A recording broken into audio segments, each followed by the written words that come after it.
কলকান উনি থাকতে আর অন্য কাউকে লাগবে না দেশটাকে শেষ করার জন্য, উনি একাই যথেষ্ট। কিন্তু এই যে বিরাট লম্বা চিঠিটা লিখেছেন, তাতে প্রধানমন্ত্রী যে চিঠিটা লিখেছেন তাতে কি অভয়ার ঘটনার তদন্ত কবে শেষ হবে তার কোনো উল্লেখ আছে? সারদা নারদা কয়লা বালি নিয়োগ দুর্নীতি সম্পর্কিত যাবতীয় যে ইডি আর সিবিআই তদন্ত করছে, সেই তদন্ত কবে শেষ হবে, দোষীরা কবে শাস্তি পাবে তার খবর আছে? দীর্ঘ সময় ধরে বিজেপির নেতারা পশ্চিম বাংলায় তৃণমূলের দুর্নীতির বিরুদ্ধে বিজেপি লড়ছে, ইডি সিবিআইকে নিয়ে এসে তদন্ত হবে বলে যে দাবি বাংলার মানুষের কাছে করেছিলেন, তার ফলে অনেক মানুষ ভরসা দিয়ে ভোট দিয়েছিলেন তাদেরকে। আজকে যখন আবার একটা ভোটের আগে চিঠি বেরোচ্ছে, তখন দুর্নীতির তদন্তের সম্পর্কে এক লাইনও লেখা আমরা প্রধানমন্ত্রীর গোটা চিঠিটার মধ্যে পেলাম না।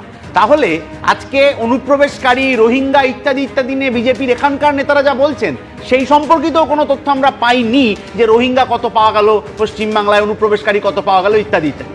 তাহলে যে কথা আমার পশ্চিমবাংলার নেতারা বলেন, যে হতাশা পশ্চিমবাংলার বিজেপি নেতারা বলছেন যে ইডি সিবিআইয়ের আরও ভালো করে কাজ করা উচিত ছিল, নির্বাচন কমিশনারকে নাকি এলাকায় এসে দেখা উচিত ছিল যে কী সমস্যাটা হচ্ছে, প্রধানমন্ত্রীর চিঠিতে এ রাজ্যের বিজেপি নেতাদের প্রশংসা না হয়ে, এ রাজ্যের দুর্নীতির বিরুদ্ধে লড়াইয়ের কথা না বলে হঠাৎ করে তৃণমূলের প্রশংসা কেন করে? আমি রবীন্দ্রনাথ ভট্টাচার্যের কাছে আসি। একেবারে গতকাল তৃণমূল কোনো পাপ করেনি, তারপরে আজকে